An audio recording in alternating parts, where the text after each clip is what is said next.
ये तो मैं आपसे पूछ रहा हूँ। मैं आपसे पूछ रहा हूँ, क्या आप जवाब नहीं देंगे? आप हिंदू नहीं है क्या? आप भारत में नहीं रहते क्या? मेरा आपसे क्वेश्चन है कि वो सही कह रहे हैं या गलत कह रहे हैं? अरे ऐसे पागलों की बात हमसे मत करो। सपा नेता स्वामी प्रसाद मौर्य का एक बयान आया था कि जो हिंदू राष्ट्र की मांग करने वाले वो देश के दुश्मन है, क्या कहेंगे? एक बात बताओ,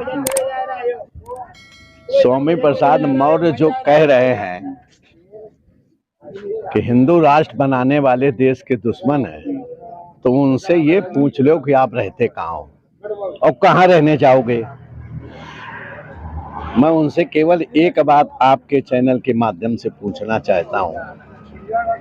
ये तो वही बात हो गई कि खाएंगे भी अपनों का, रहोगे भी अपने। हिंदू राष्ट्र बनना चाहिए देश, हिंदू राष्ट्र बनना चाहिए, समर्थक हो आप? एक बात समझिए, हिंदू राष्ट्र देश है ही, बनने की कौन सी बात कर रहे हो आप बताइए। संविधान में तो लिखा धर्मनिरपेक्षता की बात करता है। आप देखिए, फिर एक बात समझिए, हम धर्मनिरपेक्ष देश और हिंदू देश में, आप ये बताइए, जब हमारा सनातन धर्म आया था तो क्या था?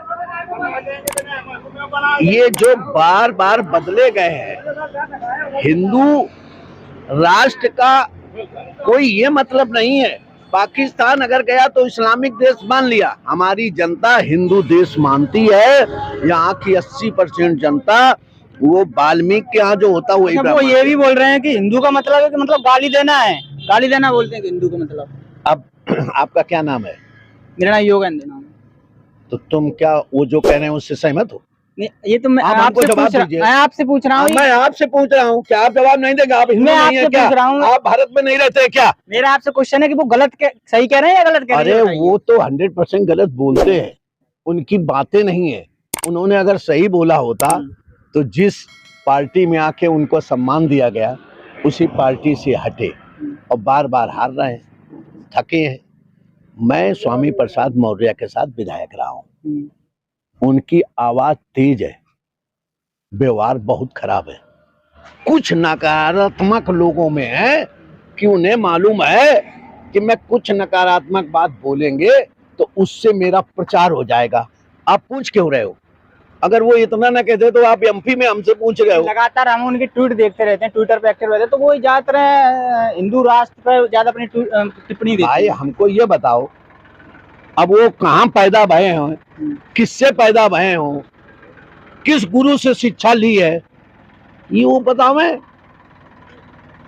उन्होंने हिंदू भारत की ना तो किताब पढ़ी होगी, हमें लगता है, ना रामायण पढ़ी होगी, ना अपने घर में कथा कराई होगी, ना वो 7 बहुरी में उनकी बहुरी बही होंगी, ना उनके परिवार में कहीं जो लास्ट में हम लोग कहते हैं वो भी नहीं हुआ होगा, क्योंकि हिंदू में तो होता है।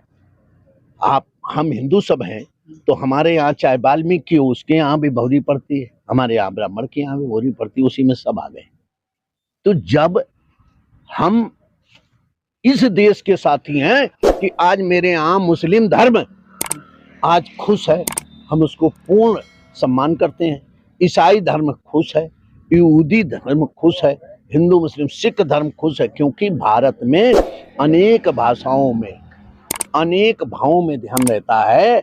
आप अफगानिस्तान देख लो, पाकिस्तान देख लो, आप फिलिस्तीन तो मतलब हिंदू राष्ट्र बनाने की मांग की वैसे क्या जरूरत पड़ेगी? हिंदू राष्ट्र बनना चाहिए सब लगातार, जैसे बागेश्वर धाम के बाबा वो भी कहते हैं कि कहीं ना कहीं किसी प्रकार से हिंदू राष्ट्र बनना चाहिए देश को। अरे हिंदू राष्ट्र, क्योंकि संविधान कहता है कि धर्मनिरपेक्ष है ना, इसमें सभी धर्मों के लोग रहते हैं, ये भी कहता है संविधान धर्मनिरपेक्षता की बात करता है। आप बताइए, आपका जो ये चैनल है, इस चैनल कितनी दूर तक खबर पहुंचा रहा है?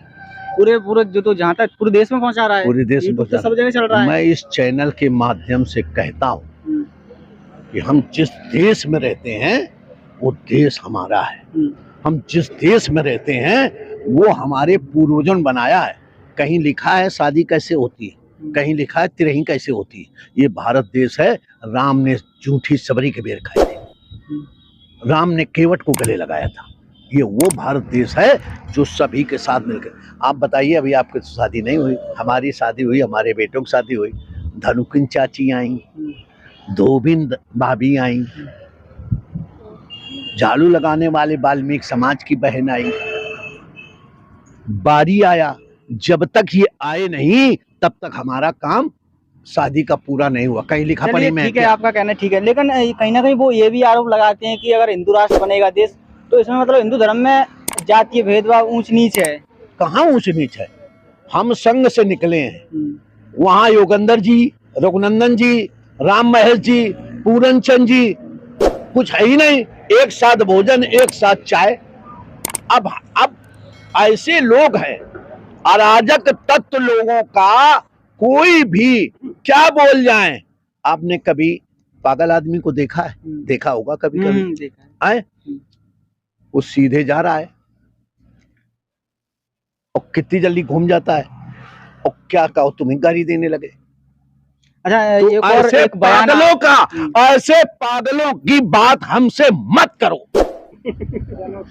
चलिए, एक और जो तमिलनाडु के मुख्यमंत्री एम.के. स्टालिन है, उनके बेटे ने एक बयान दिया था, उदयनिधि स्टालिन ने, कि जो सनातन धर्म है डेंगू मलेरिया की तरह है, इसको खत्म कर देना चाहिए। उनसे पूछो, तुमने कभी अगर देवी देवता ना पूजा हो तो कह दो तुम्हारे बाप की कसम है, अगर तुमने पूजा है तो तुम केवल वोट के खातिर ऐसा बोल रहे हो। कुछ लोग, एक स्त्री से एक व्यक्ति प्यार करता था, उस स्त्री ने देखा कि व्यक्ति मुझसे बहुत प्यार करता है, लेकिन प्यार करने वाले को अगर वो इज्जत दे, समय पे आ जाए तो उसका सम्मान करे, तो मैं उसको परखूं।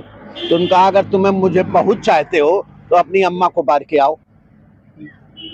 क्योंकि वो पागल था, उसके समझ में नहीं आ रहा। जिस माँ ने पैदा किया, जिस माँ ने तुम्हारी टट्टी धुली, जिस माँ ने तुम्हें पढ़ाया, जिस माँ ने लिखाया, आज उसके कहने पे तुमने गर्दन उतार दी। जब उसके पास गए तो उन्होंने क्या कहा, जाओ तुम हमारे योग्य नहीं हो। जो अपनी माँ को मार सकता है वो अपनी पत्नी को मार। ऐसे पागलों की बात मत करो, ये केवल वोट के खातिर और अपने कुर्सी के खातिर काम कर रहे हैं। मैं ऐसे पागलों की बात नहीं करता हूँ, आपके चैनल से कह रहा हूँ।